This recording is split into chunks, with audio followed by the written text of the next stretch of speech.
Professor doctor Deepak Singh, allied science specialist. आज एक topic deal कर रहे हैं, बहुत ही commonest topic, problems. Gout. Gout किसको बोलते हैं? हिंदी में इसको हम बोलते हैं गठिया बोलते हैं। जॉइंट का अकड़ापन, जॉइंट में अकड़ापन हो जाता है, पेन होता है, इसको हम बोलते हैं गठिया बोलते हैं। वास्तविक मीनिंग जो होता है ना इसका, जो गठिया का, उसको हम पेन और स्टिफनेस बोलते हैं, इसी को गठिया बोलते हैं। है क्या? सारी बात हम वन बाय वन कर डील करते हैं।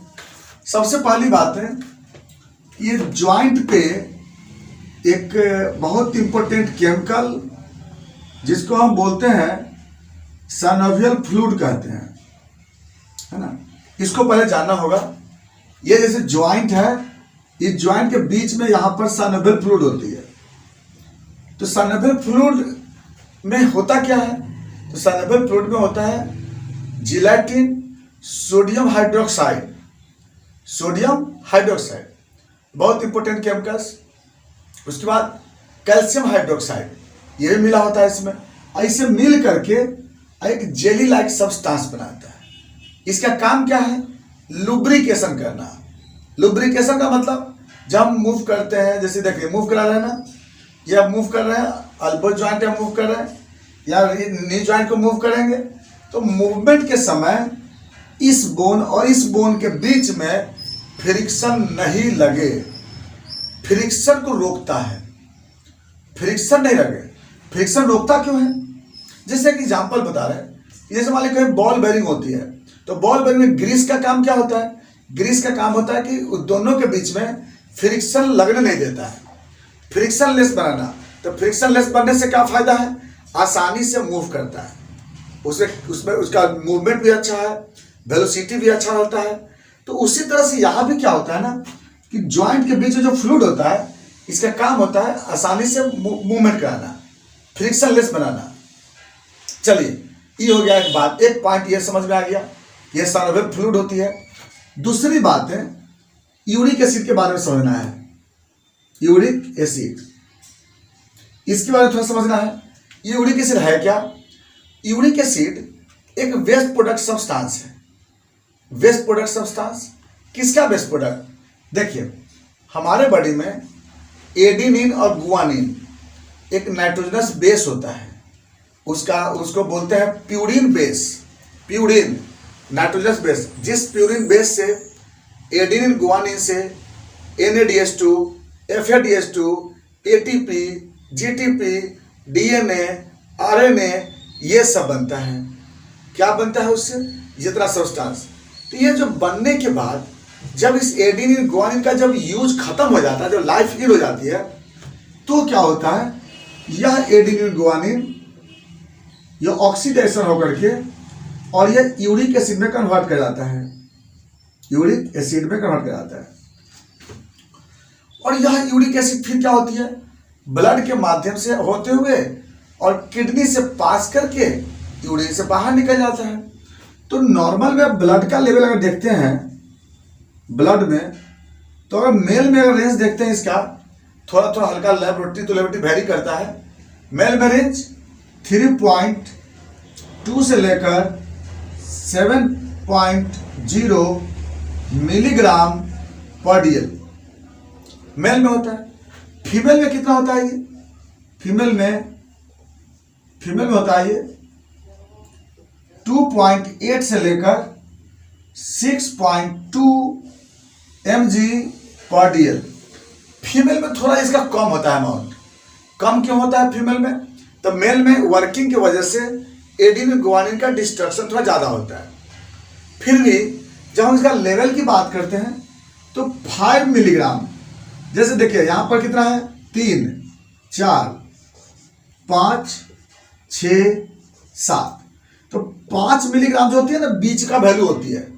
तो कभी भी हम कहते क्या है कि 5 मिलीग्राम से कम होना चाहिए, 5 मिलीग्राम से ज़्यादा नहीं होना चाहिए। 5 में से ज़्यादा होने का मतलब क्या? अब वो क्या दिक्कत हुई, आगे बात करते हैं। चलिए, तो यह यूरिक एसिड जो होता है, हम लोग बोलते हैं कि 5 मिलीग्राम से कम होना चाहिए। रेंज तो जाता है 7 मिलीग्राम तक ना, लेकिन रेंज होना कितना चाहिए? 5 मिलीग्राम से कम। अब क्या है, ये जो यूरिक एसिड है जब ब्लड में 5 मिलीग्राम से जैसे ही अबव होता है, देखिए हम इतना बोलते हैं ना कि बहुत सारे लोगों में 5 मिलीग्राम, 5.5 में, 6 में भी सिम्टम आने लगता है। हम लोग क्या करते हैं ना कि रेंज के अनुसार चलते चलते हैं, नहीं, रेंज पे नहीं ध्यान देना है, हमें 5 की बात हम बोलते हैं। 5 मिड वैल्यू है, क्योंकि वेस्ट प्रोडक्ट है, और वेस्ट प्रोडक्ट में मिड वैल्यू से ऊपर नहीं होना चाहिए, इसलिए हम लोग 5 की बात कर रहे हैं हम लोग। तो जब भी इसका लेवल थोड़ा बढ़ता है तो क्या होता है, यह यूरिक एसिड, यहाँ पे यूरिक एसिड आ जाता है, कहाँ पे, यूरिक एसिड कहाँ आ जाएगा, ज्वाइंट पे, और ज्वाइंट पे होता है सोडियम हाइड्रोक्साइड, NaOH। अब सोडियम हाइड्रोक्साइड क्या होता है, बेस, या बेस, और ये क्या है, एसिड। एसिड और बेस दोनों के मिलने से क्या बनता है, साल्ट। और कौन सा साल्ट बनेगा यहाँ पे, सोडियम मोनोयूरेट, सोडियम मोनोयूरेट। अब देखिए सोडियम मोनोयूरेट क्रिस्टल यहां बनना स्टार्ट हो जाएगा। सैंड है ना, इसको सैंड बोलते हैं, और इसका जो स्ट्रक्चर जो होता है ना, ये जस्ट स्ट्रक्चर ऐसा होता है, ऐसा होता है स्ट्रक्चर इसका, सेम लाइक टॉफी, इसलिए इसको क्या बोलते हैं, टॉफी भी बोलते हैं, tophi, sodium monourate tophi, sodium monourate crystal, sodium monourate sand, कुछ भी बोल सकते हैं आप इसको। अब बताइए, जहां पे ये लिक्विड था मटेरियल, अब यहाँ पे बालू आ गया, है ना, और समझिए किस जगह बालू प्रेजेंट हो गया, सैंड प्रेजेंट हो गया, क्रिस्टल प्रेजेंट हो गया। अब क्या होगा, यहाँ पे जब ही मूव करेगा तो यहाँ पे दर्द होगा, दर्द होते रहेगा, और धीरे धीरे क्या होगी, इन्फ्लामेशन में कन्वर्ट करेगा। वो कैसे होता है आगे बता देते हैं। अब सोडियम मोनोयूरेट जो बनता है, अब ये सोडियम मोनोयूरेट क्या होती है, अब इसके कारण क्या होगी यहाँ पे, अब आगे बात करते हैं।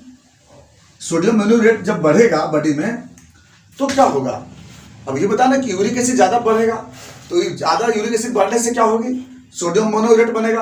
अब सोडियम मोनोयूरेट है, ये देखिए यहाँ पे मान लीजिए सेल की बात बता रही है, एक सेल के लिए चलते हैं, ये सेल है, ज्वाइंट का सेल है, तो सोडियम मोनोयूरेट जो होती है यह इससे बाइंड कर जाता है, किससे बाइंड कर जाता है, सेल मेम्ब्रेन से, और जैसे ही बाइंड करेगा सेल मेम्ब्रेन से, वैसे ही यहाँ पर क्या होता है, एक प्रकार का यहाँ से सुपर हाइड्रोक्साइड, यहाँ से टॉक्सिन बनेगी, फ्री रेडिकल बनती है।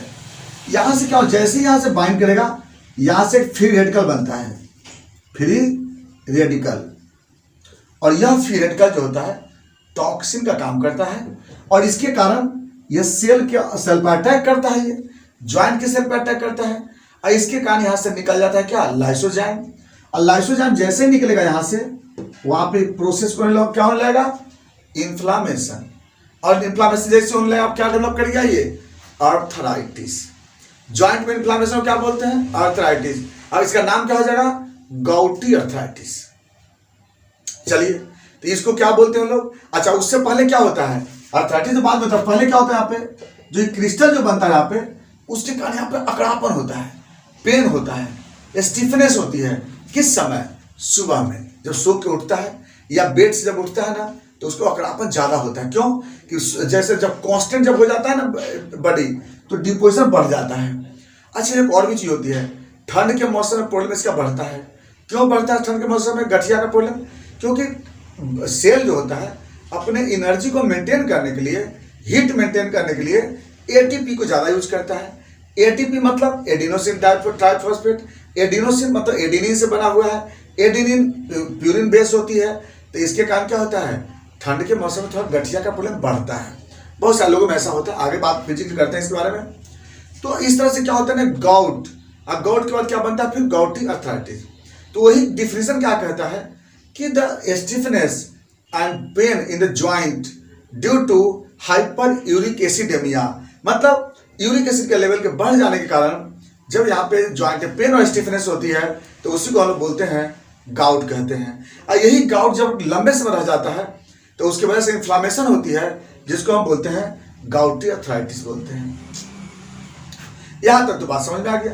अब बात करते हैं हम लोग इसके कॉज पे, यूरिक एसिड के बढ़ने का कारण क्या होता है। देखिए, इसके पीछे कारण जो होता है कई होता है, हम लोग को समझना होगा पहले कारण, क्योंकि कारण बिना समझे हम लोग क्या करते हैं, इलाज जो होता है उल्टा पुल्टा करते हैं। देखिए, सबसे पहला होता है कि हम जो डाइट लेते हैं उसमें एडिनिन गुआनिन बहुत ज्यादा है, वैसे डाइट ले रहे हैं ये GIT है ना, ऐसे डाइट ले रहे हैं जिसमें एडेनिन गुआनिन बहुत ज़्यादा है। जैसे रेड मीट यूज करते हैं, स्टोरेज मीट है, रेड मीट है, स्मॉल फिश है, हाई प्रोटीनस डाइट है सपोज दैट, या फिर जो सीड वाले सब्सटेंस है, या फिर लीफ वाले वेजिटेबल्स।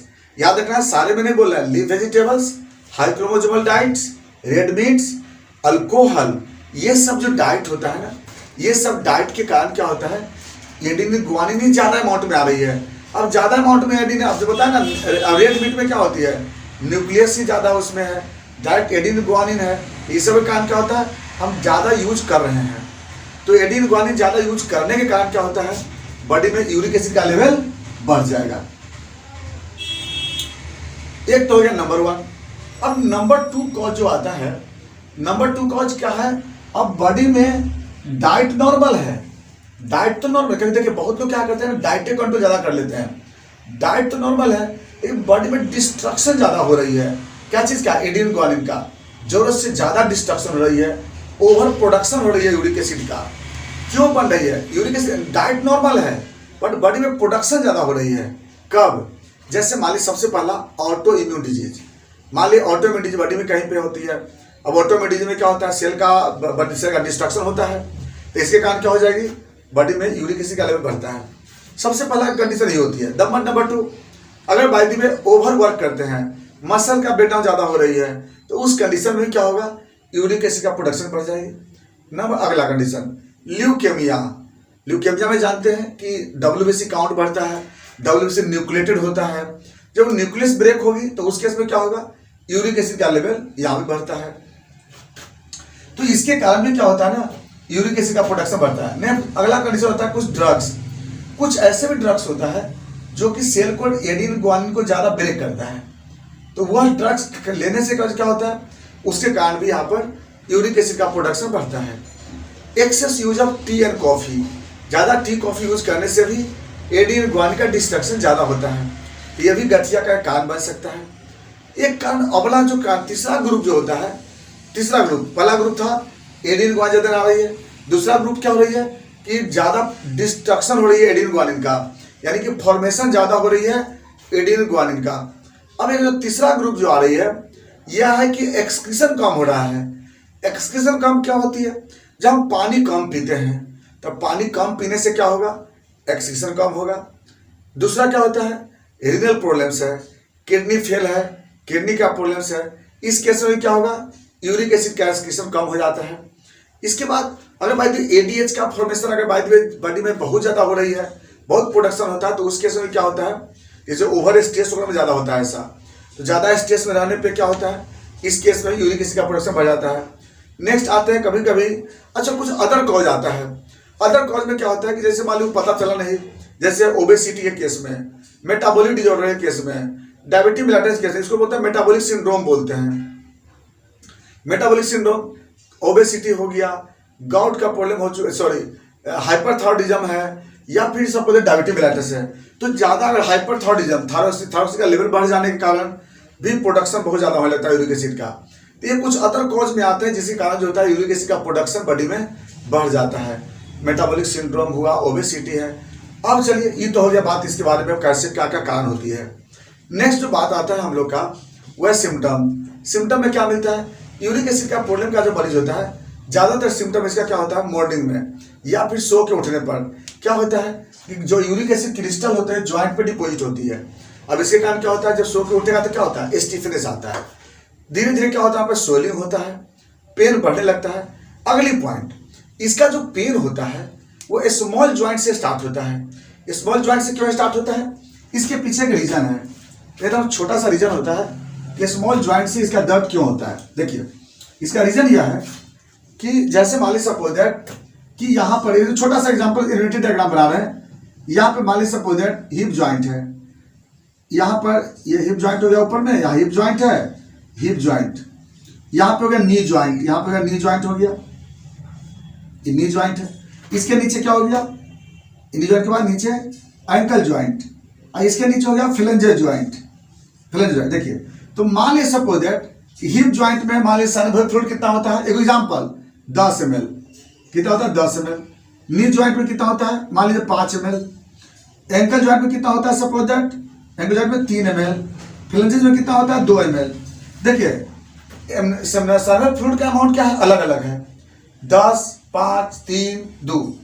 अच्छा, यूरिक एसिड जो बढ़ता है, मान लीजिए यूरिक एसिड बढ़ करके हो गया 8 मिलीग्राम, तो 8 मिलीग्राम यूरिक एसिड है, तो ऐसा तो नहीं कि हम सोच करके जाएगा 8 मिलीग्राम की ज्वाइंट पे, 8 मिलीग्राम यहां भी जाएगा, 8 यहां भी जाएगा, 8 यहां भी जाएगा, 8 यहां भी जाएगा। तो अब बताइए 8 तो समझा जा रहा है, तो अब सबसे ज्यादा कंसंट्रेशन कहां पे हो जाएगी, हाईएस्ट कंसंट्रेशन कहां पे हो जाएगी यूरिक एसिड का, यहाँ पे कंसंट्रेशन कम होगी सब, इससे कम यहाँ, सॉरी इससे थोड़ा कम यहाँ पे कंसंट्रेशन, इससे कम यहाँ, इससे कम यहाँ, सबसे हाई कंसंट्रेशन फ्लेंजेस ज्वाइंट में। इसीलिए क्या होता है ना, पहले दर्द और सबसे ज्यादा दर्द कहां से स्टार्ट होती है, फ्लेंजेस से, तो से ज्यादा स्टार्ट होता है। तो इसीलिए क्या होता है ना, इसका तो दर्द कैसे होता है, एसेंडिंग वे, क्या बोलते हैं, एसेंडिंग वे।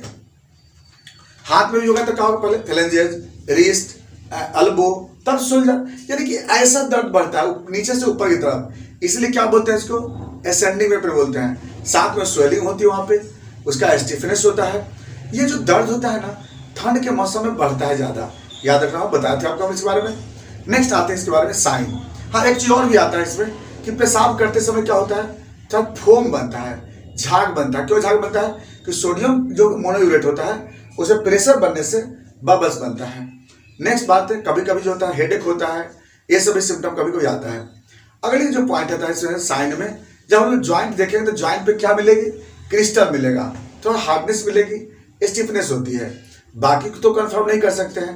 कॉम्प्लिकेशन, अर्थराइटिस होता है, गॉटी अर्थराइटिस, ऑस्टियोआर्थराइटिस, ज्वाइंट में यहाँ पर स्टिफनेस बढ़ जाता है, रीनल में स्टोन हो जाता है, यूरिक एसिड स्टोन बोलते हैं उसको, यूरिक एसिड स्टोन, 15% स्टोन तो होती है नहीं भी, तो यहाँ पर क्या बन जाएगी, स्टोन बनने का खतरा होता है यूरिक एसिड की वजह से। नेक्स्ट, अगर हम बात करते हैं इसके इन्वेस्टिगेशन की तरफ से, इन्वेस्टिगेशन क्या करेंगे इसमें, तो सीरम यूरिक एसिड सबसे बड़ा चीज होता है, इसमें जांच क्या कराएंगे, सीरम यूरिक एसिड। तो कुछ नहीं करना हमको है, सीरम यूरिक लिख देंगे, यूरिक एसिड, आपको वैल्यू मिल जाएगी, जितना वैल्यू बताया आपको उतना वैल्यू के साथ मिल जाएगी। दूसरा, जो यहाँ पर जो जहाँ पे ज्वाइंट होती है वहां से एस्पायरेट करके हम लोग माइक्रोस्कोपिक जांच करते हैं। तो microscopic test of synovial fluid, क्या मिलेगा वहां पे, सोडियम मोनोयूरेट क्रिस्टल। यहाँ पे माइक्रोस्कोप में जैसा फोटो बनाएंगे इस तरह का सोडियम मोनोयूरेट क्रिस्टल वहां पे आपको दिखाई देगा। ये मेरा जांच है, बहुत इंपॉर्टेंट है, इसके अलावा कोई जांच करने की जरूरत नहीं पड़ती है। नेक्स्ट आते हैं मैनेजमेंट। देखिए, पहले बात बोलते हैं मैनेजमेंट करने के लिए, इसलिए क्या करते हैं हम लोग कि सबसे पहला कि जो डाइट है, हाई जो प्रोटीन डाइट है उसको मना कर देते हैं हम लोग, जिसमें कि जैसे रेड मीट ज्यादा पहले मना करते हैं, नॉन वेजिटेरियन डाइट पहले मना कर देते हैं। और जो वेजिटेरियन डाइट मना नहीं करते हैं, ये वेजिटेरियन डाइट में किसको मना करते हैं, जिसमें कि लीफ वाला वेजिटेबल्स हो, सीड वाला वेजिटेबल्स है, क्रोमोसोम ज्यादा है उसको मना कर देते हैं, वो मना करते हैं। ऐसे मूंग दाल बोलते हैं खाने के लिए मरीज को, मूंग दाल से कोई दिक्कत नहीं होती है। इसके बाद सीड वाले सब्सटेंस को मना करते हैं। सब्जी में हम लोग बोलते हैं जैसे लौकी है, ये सब को लोग बोलते हैं, ये सब को बोलते हैं हम लोग खाने के लिए, डाइट के लिए। बाकी हम लोग जो अंडा वगैरह बाई खाना चाहते हैं तो उजला वाला पार्ट खाते बोलते हैं खाने के लिए। ये सबसे जो होता है आपको मेंटेन रहता है, इससे गठिया होने की चांस नहीं होती है, और जहाँ तक कि हेल्प भी मिलता है उसको ठीक करने में। बाकी जो इसमें हम लोग क्या करते हैं, जितना ज़्यादा पानी पिलाते हैं, पानी पिलाना बहुत जरूरी है। जितना पानी पिलाएंगे उतना ज़्यादा क्या होगा, यूरिक एसिड एक्सक्रीशन होती है। तो ये सब तरीका होता है इसको यूरिक एसिड को मेंटेन करने का। और पैर में हाथ में क्या बोलते हैं लोग, हर समय ठंड के मौसम में सॉक्स वगैरह यूज करने के लिए, गर्म तेल वगैरह हर समय यूज करने के लिए, क्योंकि यूरिक एसिड का प्रोडक्शन इससे क्या होता है, कम हो जाता है। अब नेक्स्ट आते हैं मेडिसिन। इसके लिए जो सबसे बेस्ट मेडिसिन जो आती है वह है कॉल्चिकम, बहुत अच्छा मेडिसिन है। दूसरा होता है एसिड बेंज है, इससे भी अच्छा मेडिसिन अर्टिकाउरेंस है। अर्टिकाउरेंस हम लोग चलाते हैं, मदर टिंचर भी देते हैं, दर्जों में चलाते हैं, बहुत बढ़िया काम करता है। नेक्स्ट दवा इसमें रस्टक्स और लिडापाल है, ये भी अच्छा काम करता है। लेकिन एसिड बेंज, बेंजोइक एसिड को बोलते हैं, कॉल्चिकम है, अर्टिकाउरेंस है, ये सब अच्छी ग्रुप्स की मेडिसिन है, इसको आप दे सकते हैं। और बाकी हम लोग फिर नेक्स्ट वीडियो में चलेंगे। Thanks for watching.